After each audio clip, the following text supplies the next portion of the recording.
welcome to the Full Throttle Movement. This week on the Full Throttle Movement we have the Kia Sorento KX-3. Now the Sorento represents the largest SUV style vehicle that Kia do. They also do the Sportage, which is slightly smaller than this. And as you can see, it's a very good looking car. And I'll take you around the car just now so you can have a look on the outside. Now as I mentioned, this is the KX-3 trim, and as such is one down from the top of the range model. The only difference on the exterior really being is that the KX4 comes with a larger alloy wheels, so we go an inch up on the alloy wheels. To be fair, these 18s don't actually look too bad on this car. It's pretty well proportioned, and the extra sidewall is obviously very good for longer journeys. Speaking of longer journeys, I actually did take this car on a rather long road trip this weekend. Took some friends up to Scotland, so there was 5 of us in the car, and there was plenty of space for 5 of us plus all of our luggage for the long weekend. And you can see some of the pictures for that as we go through this video. There's some really nice detailing on the front of the Sorento. We have this lovely grille here. It's reminiscent of the concept car that AMG did for the Gran Turismo concept, and I've seen that Kia have now put that grille on the front of the new Optima. Right, so here we are in the Kia Sorento. This is something obviously a little bit different from what we've driven before, being an SUV off-road style vehicle, but I thought it was quite important that we took a look at these types of cars, because an increasing number of people are choosing to go ahead and buy vehicles like this.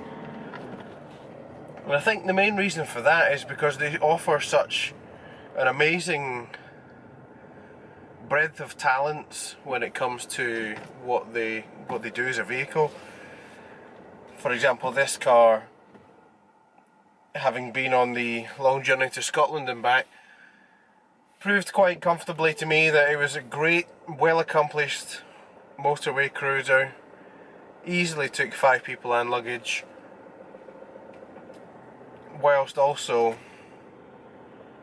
returning actually quite decent fuel. We ended up with 36 miles to the gallon, which is quite decent for something this size. That's size. That's something I want to speak about, because this thing is monstrous. It weighs 2.5 tons unladen. So as you can imagine, when you have 5 passengers on board with luggage, or 7 passengers on board, it can get quite a heavy, and a fuel tank of fuel, it can get quite heavy quite quickly. But luckily, the engine itself, it manages to deal with that weight without any problems really. I think that it's largely helped by the gear ratios, but it's a 2.2 litre common rail diesel with nearly 200 horsepower and 440 newton meters, and I think that's the key thing for this car. 440 newton meters is a decent chunk of torque in order to move this thing along at a decent lick, and it doesn't appear to be a very slow car. It gets up there pretty quickly. As you've seen from some of the other Kia reviews, which I'll link to in the description below, the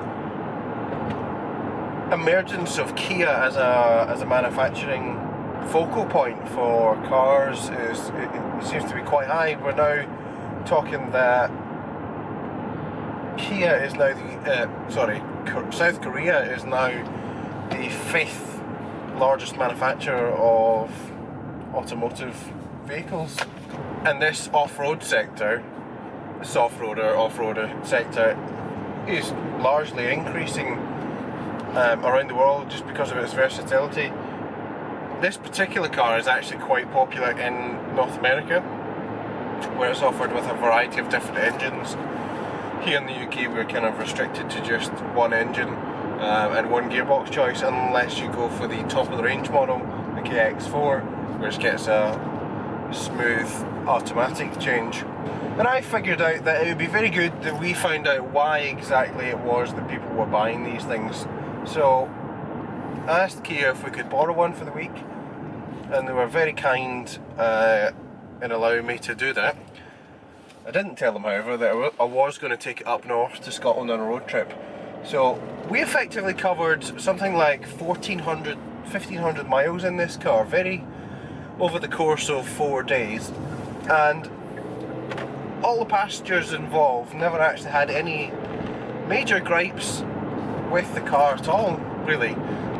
Some felt that without the glass sunroof open it was a bit claustrophobic in the second and third rows. And I can possibly see why, because the second row seats is slightly higher, and the third one, well, you've got the sloping roofline at the back, as well as the restriction of headroom from the mechanism for the automatic sunroof blind. Now, there is a £5,000 difference between the KX-3, which is this model, and the KX-4, which is the top of the range. For that difference, in the top of the range model you do get cooled front seats, as well as heated. These ones are heated, as are the ones in the second row as well. You do get things such as a heated steering wheel and all-round parking cameras, which give a top-down view of the car itself, as well as radar guided cruise control.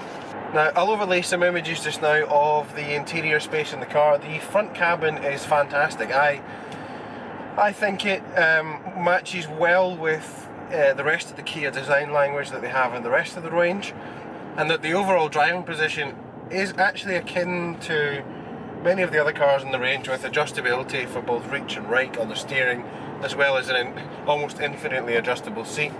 What this does mean is that you can probably get into this car and find a driving position that you will find comfortable on a long journey.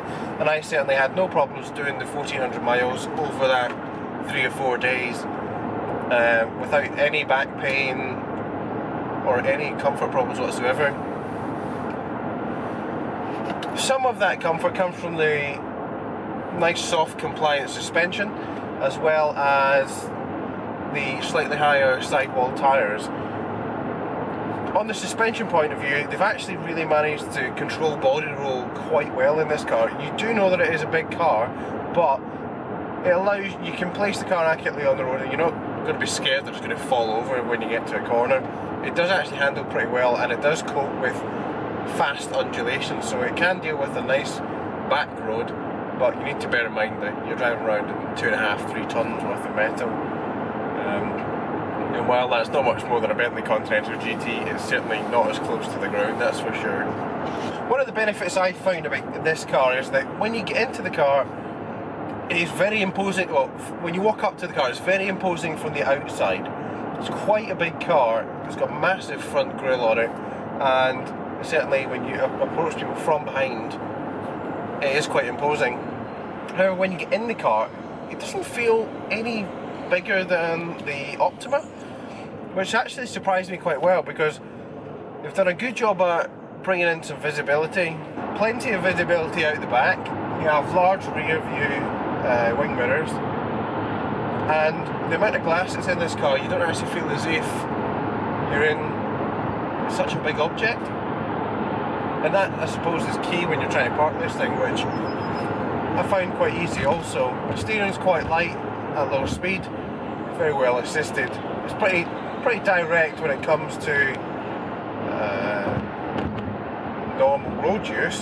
So a bit of a recap for you, just, you know, some of the trips that went, some of the places where we went with the car. Obviously the long drive from Oxfordshire up to Glasgow.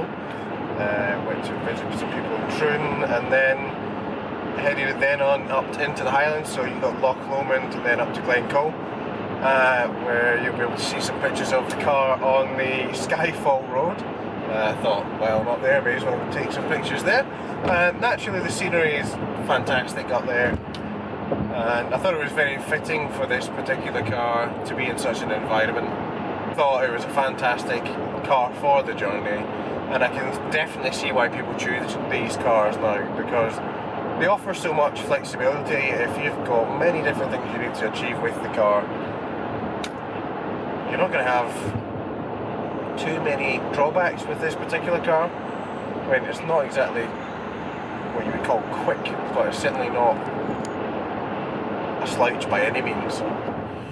One or two things I'd like to mention about this car is obviously the all-wheel drive system. Now, you will find that quite a lot of modern cars will now move to a non-permanent four-wheel drive system, mainly because of fuel efficiencies. And this car's no exception. It's got a four-wheel drive lock button here down in the centre console where you can lock out the four-wheel drive system. Haven't really had much chance to try the four-wheel drive system out, if I'm entirely honest. A few gravelly off-road bits, but nothing like you would nothing anywhere near to test the limits of the car. We have a steering mode button as well. Thankfully Kia have got rid of the gentle extra light steering option with this particular car. They've just gone for normal and sport, which is perfect. The sport is not too much different, apart from it does load up a little heavy around consistent radius corners. It's still quite light off centre, but around constant radius corners it does weight up quite well. Another thing I'd like to touch upon would be the entertainment system. This looks like the same carryover unit as we find in pretty much every Kia at the moment, or certainly from the seat upwards.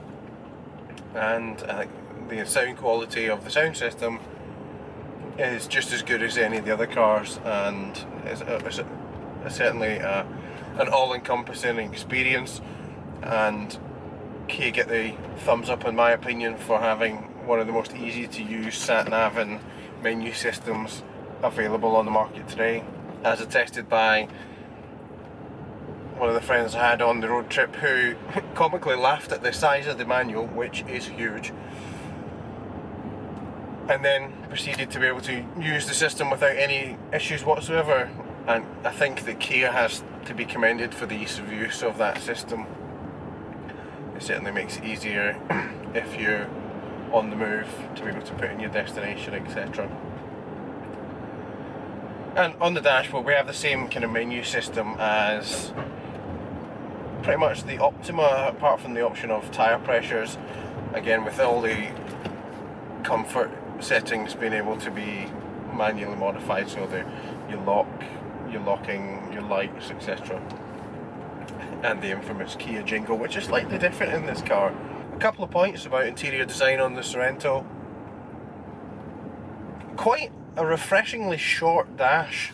Now, it's one thing that I have found with more modern cars, is you sit further and further back in the car and the dashboard gets longer and longer, and you're away from where the action is, if you like.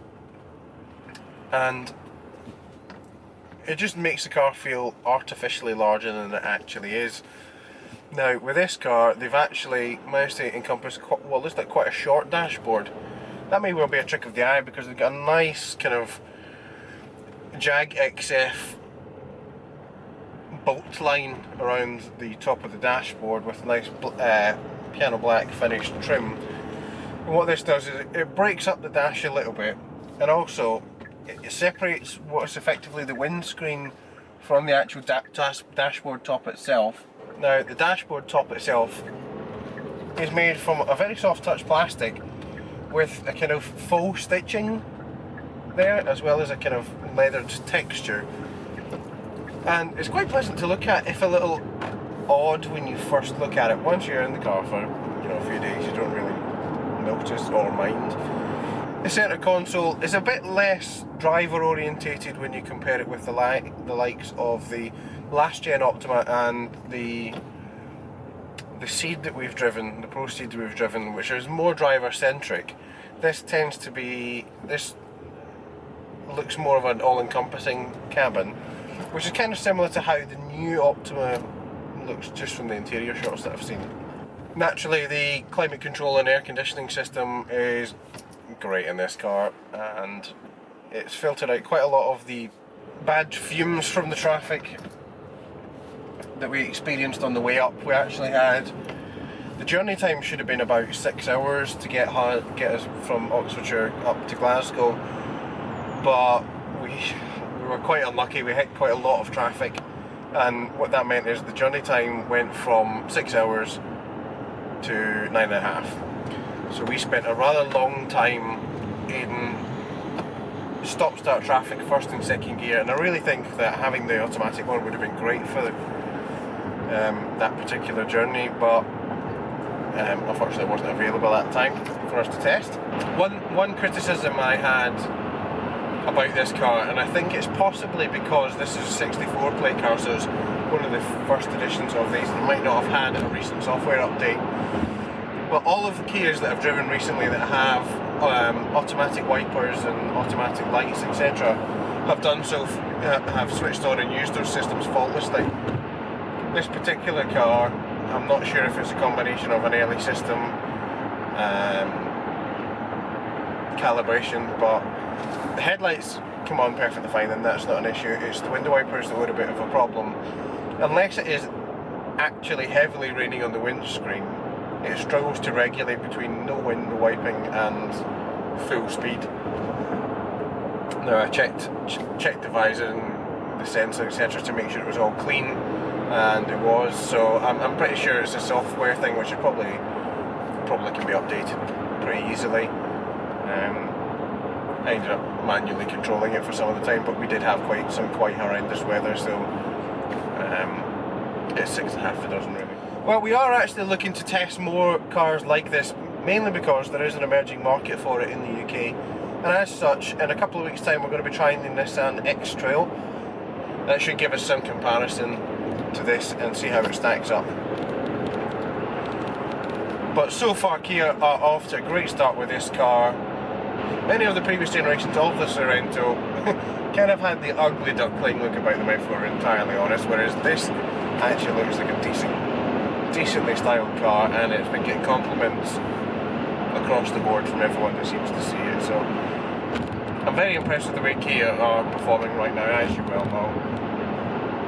We're looking to try and get the Sportage and the new 2016 Optima on test as well soon, which will be interesting. I know it feels like it's a little bit of a Kia channel at the moment, but Kia have been very understanding and helping us start out the full throttle movement by giving us lots of cars to review, so many thanks to them. If we look back objectively on the car and we give it some positives and negatives, positives for me are driving position, value for money, visibility, and this panoramic sunroof. I think I mentioned in my Citroen Cactus review that I'm now become a sucker for a panoramic sunroof. Some of the drawbacks for me, the brakes.